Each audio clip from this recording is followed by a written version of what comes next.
meet Jaghatai Khan, aka the Khan, aka the big homie Economist Maximus. If you're out with your friends and you do some cool shit but the Khan walks around the corner, you ain't got friends no more. If you're out with your girl and the Khan is around, you ain't got a girl no more. If you are living within a 25-mile radius of the Khan, guess what? You ain't living no more. Enough of me glazing the big homie. Let's get into talking about the Khagan, the Warhawk, the big homie Economist Maximus himself, Jaghatai Khan. So Mr. Big Homie the Khan found his drop pod landing upon the world of Chigoris, and I don't know why, but just saying the name of that planet gives me a bone. Also, fun fact, his pod was supposed to land on Chemos until a mysterious entity within the warp swapped his pods at the last moment. Just thought that was a cool little tidbit. Chigoris had managed to survive Old Night, however they were sent back a few tiers in the tech tree and ended up in the High Middle Ages. That meant the Palatine Empire, which was the dominant force on the planet of Chigoris, maintained armies full of plate-wearing knights, and if you know anything about the real-life Khan, you know where this is going. And between you and me, my murder boner is already in full effect. But I am getting way too excited. So the big homie Jaghatai lands off in the plains and is found by one of the leaders of the local nomadic tribes named the Talsker. The leader of that tribe is named Ong Kong. Look, I'm not trying to be offensive, I can hardly fucking speak English to begin with, okay, moving on. So the OG adopts the big homie into his tribe.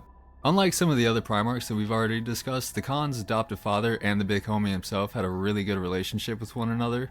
From the moment Ong laid eyes upon Jaghatai, he knew the man was something special. He raised the big homie like he was one of his own sons, teaching him about life in the saddle and within the Great Plains he now called home. Yes, there were rival tribes that he would have to war with, but he could also just jump on his horse and ride until he decided to return. It was a much different environment than his future brothers. Not that he was the only one of his brothers to grow up in a decent environment, it's just the big homie enjoyed a different level of freedom and Jaghatai truly flourished within this new home. Until one day, a rival clique comes over and murks the big homie's adoptive father, and since like I said, Jaghatai and his adoptive father were cool, Jaghatai took that one a little personally. So like his real daddy before him, he gathers up his forces and goes over to the other tribe that just killed his pops and proceeds to slaughter all of them. Like, literally all of them. Every man, woman, and child. I mean, hey, this is Warhammer and the guy's name is literally the Khan. Is anyone really surprised by this? So after avenging his father's death, he then rallies the rest of the nomadic tribes to his banner and proceeds to go start fucking with the big Palatine Empire. And this is a Primarch that we're talking about, so y'all already know how this one goes. However, there is a morbidly hilarious part towards the end of his planetary conquest. So, the Emperor of the Palatine Empire sends his son to lead a massive army to go find and annihilate Jaghatai Khan. The big homie does what the big homie does and slaughters the army down to a single man who is left grievously injured but alive. The big homie then casually cuts off the head of the Emperor's son and gives it to the man and tells him to return to the city and let them know what he's done here. So this severely wounded man goes running back to the Emperor and the whole city sees this lone soldier that is severely fucked up running through the streets carrying something that's dripping. Then the big homie Jaghatai shows up outside the city with his big fuck all army and is like, yo, if you cut the head off of your emperor, I won't slaughter all of you. And within record time, the head of the emperor is then airdropped to the Khan. The city was like, yo, we see what you did to our army, you got this big dog. We are team Jaghatai, we good? And the big homie being the big homie was like, already forgiven, where's the wine at? So the big homie just starts chilling for a bit, enjoying his victory, but he can't shake this feeling, like a dark looming presence. That presence turned out to be the big fuck himself, Horus. You see, where most other Primarchs were discovered by the Emperor and their legion, the big homie was brought into the Imperium by a delegation of the Lunar Wolves and the Emperor. That has absolutely zero relevance to the story, I just thought it was cool. When the big homie did meet the Emperor and everything was explained to him, he was like, yo, I'd have to serve you? And the Emps was like, that's literally why I made you, yes. And the big homie was like, I don't really like the whole servitude thing. And Emps was like, I could just blow up your planet and keep it pushing. Jaghatai was like, you know what, on second thought, leading is exhausting anyways, who I gotta kill again? And Emps was like, good dog, now meet your brother. So Horus, who had been standing off in the corner being all stupid and shit, walks up to the Khan and is like, yo, I heard you conquered your planet. And the Khan, just trying to keep it cool, he was all like, appreciate you, man. What about you? You conquer your homeworld? Horus was like, oh, I conquered the fuck out of it. Khan was like, respect, respect. And then they immediately became best friends. And this will have absolutely no repercussions later. So the Emperor takes the Khan, whom I remind you has just been living on a world within the high medieval era, and throws him in charge of an entire legion of Space Marines. Now, no offense to my man Khan, but the concept of a bolter was still somewhat foreign to him, and now he was expected to lead mass formations of tanks, Thunderhawks, and possibly even Titans. Imagine going from thinking a horse and a fucking musket was the most technologically advanced pieces of equipment, and now you're standing before the embodiment of overcompensation known as a fucking Titan. To say our man was out of his depths is an understatement, but to the big homie's credit, he's a Primarch and he picks up the concepts pretty quick. Although even his brother Primarch's Papa Smurf and the Fister were like, maybe we should let him get acclimated to the Imperium before handing him a legion. And Emps was like, I see your argument. Counter argument, fuck you. And to also play devil's advocate to not God for a second, the Imperium was engaged in some pretty heavy fighting all along its borders, so the Emperor didn't exactly have the time to tutor him like some of the other Primarchs. When the Khan does take command of his legion, he finds his warriors are scattered across the galaxy fighting in 1,000 different campaigns, not really unified along any one particular front. Where many of his other brothers would have looked at this situation and be like, what the fuck do I do? The Khan actually shows us a glimpse of the patience and wisdom he will become known for. He sends out a summons calling his entire legion back, and small side note here, if the Imperium was so heavily engaged that the Emperor himself couldn't take the time to get to know his own Pokemon, how the fuck was the Khan able to just pull an entire legion off the front lines without anyone saying anything? Plot fuckery aside, it takes a little over a solar decade for the scattered bands of the Star Hunters to make it to Chigoris. And when they finally do make it to Chigoris, it is made abundantly clear that they are a legion divided. The warbands all keep to themselves, most look upon the others with suspicion, and a few are just outright hostile towards one another. The Khan, not having the lion's social ineptitude, sees this and comes up with a plan to fix it. Much like the lion, he takes the already established culture of the Star Hunters and merges it with the culture of Chigoris. His newly formed White Scars did some ritualistic scarring, and I guess when they all saw each other bleeding, it sparked the bonds of brotherhood or some shit. I don't know. Regardless, where the Lion had been successful in building a strong foundation without being able to bridge the gap between the cultures of Terra and Caliban, we see the Khan able to fully unify his chapters, setting back out into the stars as a new legion in name and in spirit. But beyond that, he gave them a truly unique identity by teaching his new legion of what on Chigoris was referred to as the Noble Pursuits. These noble pursuits were the study of hunting, calligraphy, and the telling of ancient stories. This is where we can see the Khan take another step to show that while he will serve, it's gonna be in his own unique way. You see, the Noble Pursuits, as they were called, was a deeply spiritual way of thinking and looking at the universe. It was so spiritual that by all rights under the Imperial Truth, it should have been outright banned. And honestly, when you look at the Emperor's children, can you blame the Imperium? The pursuit of art is a wonderful idea and can certainly ground your warriors and prevent them from becoming basically machines of war with no other purpose. Looking at you, Diddy and Angron. But becoming lost in art or beauty can lead you down a path like the honorable harem of the Emperor's children. The Khan's teachings, however, were much more grounded, and perhaps that's why the Imperium as a whole looked the other way. However, they also tolerated Maggie up until he broke the Emperor's latest and greatest toy, so maybe it's just whenever the plot dictates when the Imperium's prejudice kicks in. Anyways, the point I'm trying to make is that when you really look at the Noble Pursuits, while yes they are definitely spiritual in nature, they ultimately serve as a much better life guide than the mere pursuit of perfection. Hunting, while obviously a way to hone one's skills as a warrior, can also be seen as an act of providing for your tribe or even defending them from predators. Studying calligraphy forces you to use your mind, which can lead to introspection, or help you make sense of your struggles in life. And the telling of ancient tales can impart wisdoms from those that have come before us, but also fosters a sense of expression and further builds your identity as a person. What I'm trying to get at with all this is that while yes, the Khan was certainly honing his legion into fearsome warriors, he was also ensuring that they would be well-rounded people at the same time. They were truly honorable and noble warriors, and it's kind of a shame that most of the 40k universe just kind of looks at them as some nomadic savages. I mean, don't get me wrong, these guys are going to be laughing their asses off while they butcher you and your family, and they might even acquire a trophy or two from your corpse. But at the end of the day, who doesn't revel in a little bit of slaughter? Shit, just look at how popular war movies are. Humans love violence. And for legal reasons, that was a joke. Anyways, so the big homie has united his legion in task and purpose and finally sets back out into the Great Crusade, fighting as a unified legion for the first time since they departed from Terra. He also allowed and encouraged the growth of the warrior lodges within the White Scars, and this will have zero repercussions in the future. The big homie, knowing that while a dope-ass initiation ceremony was good for morale, he knew that there was only one way to truly unite his warriors: warfare. So the Khagan began looking for a target that would require his entire legion to deploy in order to achieve victory. Again, the Khan would demonstrate how he was a strong independent Primarch and that he didn't need any emperor. He didn't jump at the first target he saw, instead choosing to hunt deep within the fringes of the Imperium. The Khagan eventually found a worthy target and set his legion sights upon the Kolarne Circle.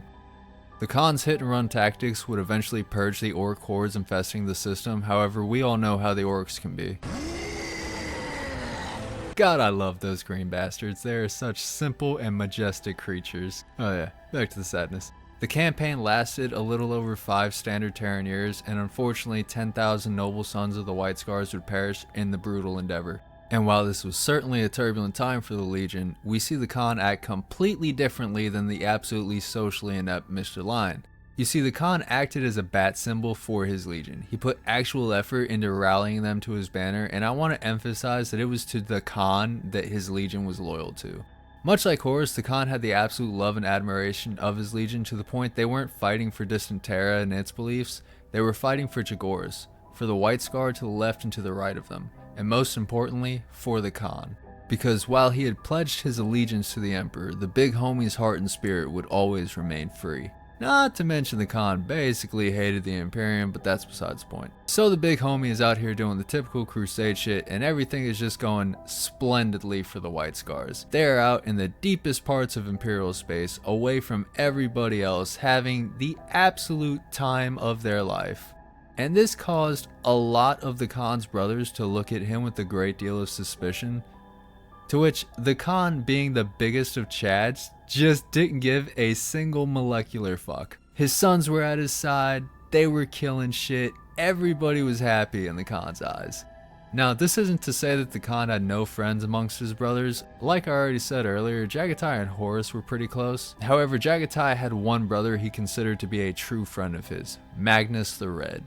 You see, Maggie and his 10 sons were also outcasts amongst the legions, and Maggie also had a way of speaking that the Khan just appreciated. They never had much time to chill together, but when they did, they always made sure to spark one up and bullshit about the warp for a bit. Now, at this point in the Great Crusade, the Imperium really was close to achieving supremacy at this time, and he genuinely started worrying for the future of his sons. See, the Khan was a man of action, and he needed constant motion. He knew he wasn't suited for governance, and he also knew the dangers of idle leadership. In his eyes, it was always a path to tyranny. As unsettling as this was to Jaghatai, he did continue to faithfully carry out his duties, which were unfortunately for him becoming more and more joint force efforts and less out on the fringes of space. One of these operations was the Compliance of Drune, where the big homie got to fight alongside his bestie Horus and the smelly cunt known as Mortarion. So all 3 of their legions make planetfall and march right up to the gates of the big capital city while absolutely nobody is shooting at them and nobody finds this suspicious. Horus is actually mad that no one is shooting at them, so he walks right up to the gate and is about to bash it down when one of the big homies Stormwatchers or whatever the fuck they're called is like, yo, big dog, my warp fuckery meter is off the charts right now. That's a bad idea. And the big smelly fuck looks over to the Stormwatcher and he's all like, you're a psyker. That means your opinions and your existence are invalid. Man. And the Khagan is like, yo, don't talk to my mans like that. And the smelly fuck is like, what are you gonna do about it? And Horus, who is already kinda mad to begin with due to the lack of violence, decides to bring some violence into the situation. And so he hits the gate really hard with his big fuck all maul. As the gates are crumbling in, the Marines are greeted with the sight of just pretty much a horde of zombified people all standing with vacant eyes, drooling all over themselves, looking like they haven't showered in fucking months. Now, most sane people would be like, yeah, no, fuck this, back to orbit, blowing the planet up. But these are space marines we're talking about, so they're like, yeah, let's investigate this. So the marines start walking through the city and the Stormseer pipes up again and is like, yo, this is sketchy, we need to bounce. And again, the big smelly bastard is like, you're a psyker, shut up. And the Stormseer looks over and is like, you know, I can feel your psychic potential, right? Like, you're literally one of us. And Morty is like, no, I'm not. Keeps it pushing. The Storm Bro is like, yo, is anybody gonna call him out on this? And Horus is like, I just try to ignore him. But then Horus looks up into the sky to see this big fuck all warp storm starting to form. And he's like, upon further consideration, let's get the fuck out of here.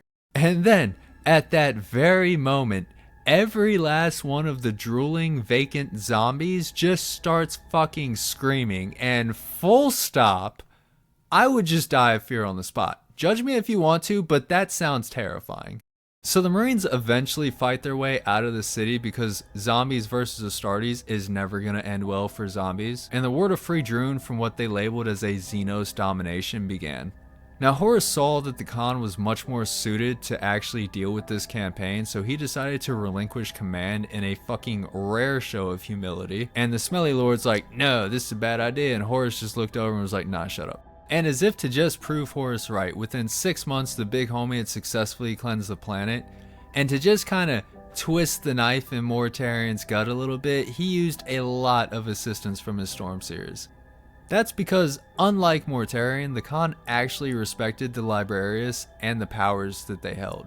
I mean, fuck, he literally helped to write the fucking Librarius manual anyways. After this campaign, the White Scars would once again find themselves being thrust within the fringes of the Imperium, and while I would absolutely love to go into extreme detail about the Pale Emperor, this video is already long enough. If you would like me to poorly explain that though, let me know in the comments. However, I do want to touch upon something the Khan said to the Emperor after he defeated his army in battle and made his way to the man's throne room.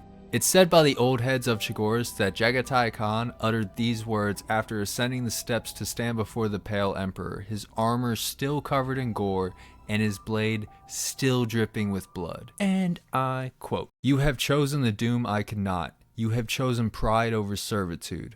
I would like to kill you, for you remind me of my own choices, but I will not. You will remain here so that I will remember the price of pride and why we sully our blades with the slaughter of smaller emperors." While there are a few variations on that quote, I feel that's the variation that most closely resembles the Khan. He never loved the Emperor, he never loved the Imperium, and he never even wanted to serve them. He only wanted to serve his people, and I think it's when he stood before the Pale Emperor that he really started to question himself. Regardless of how he felt internally, the Khan did continue to serve, eventually being called to the Ullanor system. The White Scars would claim many glories throughout the campaign and would be a critical instrument in the Imperium's victory. After the campaign, he proudly watched as his greatest friend and brother was crowned War Master. The Khan truly thought that there was no one better suited to such a task and fully embraced Horus as the new War Master. However, deep down, he also thought that this might be the end of the legions as a whole. It was during the after party that the Khan, on a rare occasion, decided to actually go hang out with some of his brothers. And so the big homie is chilling with his brothers shooting the shit, and the vampire turns over to the big homie and is like, you know brother, I can never get a read on you. And the Khan's just all like, oh, is that so? Just goes back to sipping his tea or some gangster shit like that. And not God's bestest boy starts talking about how the customs and courtesies of the White Scars are why they're treated the way that they are within the Imperium. And if they would only abandon these practices, they might get a little bit more respect. The vampire was saying all this because he actually liked the Khan, even though the feeling really wasn't reciprocated. But eventually, throughout all this, the femboy pops up into the conversation and he starts talking. And Jaghatai really doesn't like the femboy, so he starts throwing a couple of minor little jabs here and there, and eventually the femboy says, and I quote, "I heard from a contact on Mars, Jaghatai, that you do strange things to your ships." To which the big homie, cold as my X's heart, looks over to the femboy and calmly says, and I fucking quote, I hear you do strange things to your warriors. Get fucking wrecked. Look, I know this might be a little too personal, but I could cut a fucking diamond right now if you catch my drift. That is some of the coldest shit I've read in any book, period. Especially if you know the context behind it. The Khan has some absolutely diabolical one-liners throughout the entire Horus Heresy series. Unfortunately for the Khan though, one-liners can't save him from the plot as we move towards the Council of Nikaea, which I ain't really got time to explain that right now, but TLDR. The smelly cunt and the puppy diddler said that space nerds were a bad idea. Maggie went on some high and mighty soapbox rant, and it was so bad the Emperor was like, yep, you know what, no more librarians. Then he forced all the legions to close their libraries, and our boys couldn't even go read any motherfucking books no more. The Khan felt that had he been there, he might have been able to make a difference in the decision, seeing as he himself wasn't a psyker, so maybe his word could have mattered a little bit more. Regardless though, the Khan set his mind to the Chandak system and the orcs that resided within it. However, it was during this campaign that everything went to shit. It started when he received word of the burning of Prospero and that Russ had turned traitor. Dorn then shoots him a text, urging him to return to Terra to defend it with Russ against the traitors. Then he learns that Mars is revolting against Terra. Then Horus ordered him to go link up with the Alpha Legion and informed him that Manus had killed the femboy. And to add to this confusion, some of these messages were months old and others were sent hours ago, and now a big fuck all warp storm was preventing him from communicating with anybody. So the Khan really has no idea what's going on at all, but we all know how our man operates under pressure. He sits back and waits to get a better picture of what's actually happening. Then Russ hits up the Khan and is like, yo, I just fucked up Maggie, then I went to go link up with the Alpha Legion, they started to attack us, I need your help. And again, the Khan feels he needs more information, so he chooses patience and pretty much tells the puppy diddler to go fuck himself. Around this time though, a fleet of Alpha Legion ships drops out of the warp and begins to start moving into engagement range. They're chilling there with their shields up and their guns primed, and the Khan tries to hit him up to be like, hey yo, what you doing? But they just straight up ignore his calls. The Khan's like, alright, that's kinda sus, tries to move his fleet. Alpha Legion moves to block him. Khan's like, alright, that's really sus, tries to move his fleet again. Alpha Legion moves to block him. Khan's like, alright, fuck y'all. During this time, he received another official message from Terra ordering him to return to the throne world and to ignore all requests from the War Master, who was a traitor. The Khan ignored all of these, choosing instead to wait and figure out for himself what was happening. With his mind made up to go find the truth for himself, the Khan broke through the Alpha Legion blockade and had his legion set course for Prospero, where the Khan hoped to seek the counsel of his closest friend. As the Khan went to the surface to search for his brother, the warrior lodges that the Khan himself had allowed to grow began plotting against him because, surprise surprise, they're Team Horus after all. Back on the surface though, a big sinkhole opens up and the big homie falls down into some caverns where he eventually runs into a shard of Maggie. If you have not read the book Scars, please skip this segment or just stop the video entirely and go read the book Scars. Seriously, I really do not give a fuck about watch time or anything. Please do not let my dumbass spoil this conversation for you. It is fucking amazing and I don't want to ruin it for you. You have been warned. This is your last opportunity. During this conversation, at one point Magnus asked the Khan why he came to Prospero, and the Khan's reply damn near made me tear up the first time I read it. He simply replies, I came to find a friend. Whatever else had happened, I thought I could come to you for counsel. And it just punches you so hard in the chest because he really is a man that values his freedom above all else. He seeks no counsel beyond those of his legion and honestly himself. And as the Imperium was falling apart around him and he had no idea what was going on, his only thought was that he wanted to go talk to his brother. And all he found instead was ash and spirits. Magnus then presses the Khan as to whose side he's going to choose in the coming heresy, and we see the Khan outright say he doesn't want to choose a side. But we all know that within the heresy, every legion will have to choose a side eventually. Luckily for the Imperium, Jaghatai sees the horrors of chaos and sides with the light side of the Force. And then, again near the end of this conversation with Magnus, the Khan just kind of gut checks you one last time as he looks to Magnus and says, "You can only give me one piece of knowledge that I truly desire." And when Magnus asks him what it is, the Khan replies, "How can I restore you?" Magnus is really kind of shocked and taken aback for a second, and he replies, "I am corrupted." Then goes on this rant about how if the Khan restored him, he would just become this icon of vengeance, to which the Khan replies, "You were my friend." And Magpie is like, "Then I judge you know what to do." And the Khan pulls out his sword, and then right before the Khan destroys the shard of Magnus, he says to him, "Until we meet under starlight," and then strikes down the shard of his brother. And it's just like, fuck man, that one kind of hurt. This is not supposed to be a sponsored video, but seriously, if you haven't read Scars, I did not do that conversation justice. Please go read that book. 10 out of 10 would recommend. If the absolute emotional torment of the previous events weren't enough for the Khan, as he gets reunited with his forces and is about to head back up to his ships, an already shitty situation gets a lot shittier.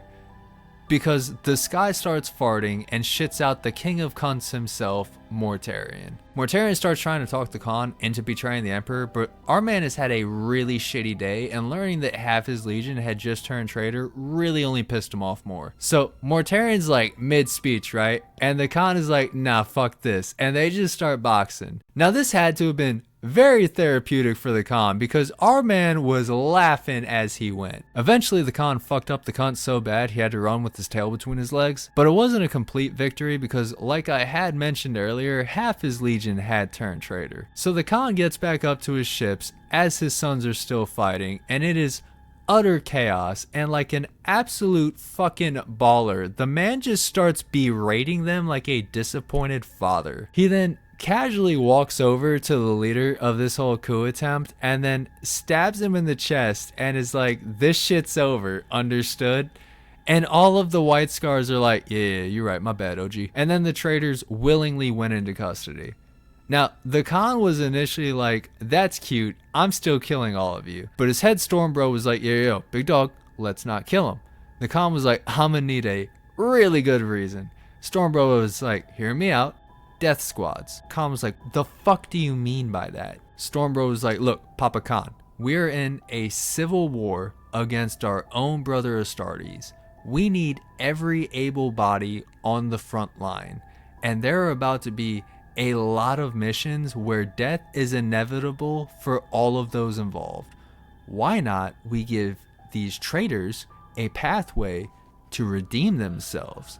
That way, we get squads of fanatical warriors who can be expendable to us, and they get to go redeem themselves in their own eyes. Death squads." Khan was like, "I like the concept. I think we need to work on the branding though." They never worked on the branding. And so the White Scars set out into the heresy with their death squads. The Khan's assault was relentless, as he knew every attack he made gave the loyalists on Terra a little bit more time to prepare for the coming onslaught. Like all legions though, the unending brutality of the heresy was enough to make even the laughing killers fall silent. 4 years of slaughter and a third of the legion gone was the price the White Scars would have to pay during their numerous campaigns. Until eventually the Khan called a Kurultai, which is a gathering where all can speak freely. They debated what they should do as a legion, some wanting to make a heroic last stand, others lobbied that the Khan go aid Terra. They felt the legion could actually make somewhat of a difference if they went to Terra. While the debates were incredibly intense, and I am skipping a lot of details, ultimately the White Scars would eventually find themselves on the front lines at the Siege of Terra. Even as the sons of Chigoris bled on Terran soil though, they were still looked at as savages for the most part, and the Khan often clashed with the Fister over matters of strategy. The Khan found the Fister strategies too restrictive and lacking in empathy for the warriors who would have to enact them. On several times he would ride out with his warriors to save mere mortals and give them a chance at survival. These assaults, while devastating to the traitors, would often kill just as many White Scars. However, they did manage to save thousands of mortal lives in the process, which by this point had pretty much become the big homie's main mission. The Khan would also lead a counterattack to retake the Lionsgate Spaceport. To call the battle titanic would be an understatement in terms of the Siege of Terra though. It was just another day at the office. When he finally battled his way through the Death Guard defenders, the Khan came face to face with the old King of Farts himself. Mortarion was now 10 times more hypocritical because he was a psyker and a demon.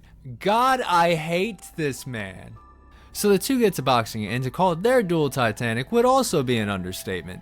The Khan's hitting him with the lefts, Mortarion's hitting him with the rights. Morty starts talking all types of crazy shit, saying how he's way better than Jaghatai, and I'm not gonna hold y'all, Morty kinda starts fucking up our mans.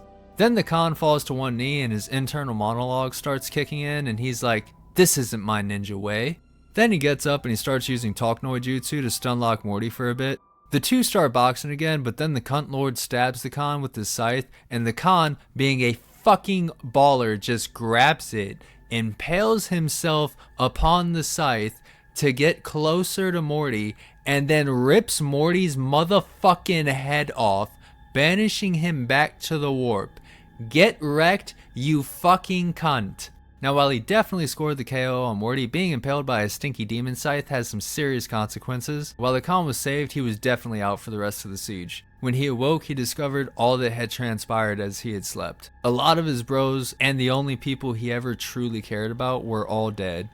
His creator was superglued to a golden toilet, and Papa Smurf was drawing up some shitty thing that GW sells us at $60 a pop. He also learns that an evil band of space elves had just raided Chigoris, and he set out after them to claim vengeance for his people. Then the great homie disappeared into the webway. Perhaps he was slain.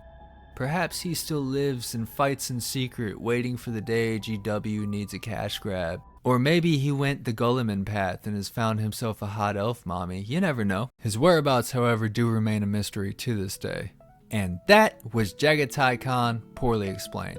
Thank you all very much for watching. It's greatly appreciated. The next video will not be a Primarch video. We're actually going to be looking at some space sharks. Afterwards, we will be jumping back to a Primarch with the embodiment of insanity known as Conrad Kurz. And then after that, we'll be taking a look at the Alpha Legion / the Alpha Legion's Primarchs. I can already feel the brain aneurysm from that one forming, so I bet that'll be fun. Again though, thank you all so much for watching. Have a wonderful day, night, evening, whatever. Deuces. Man, it would be so cool to just smoke with the Khan.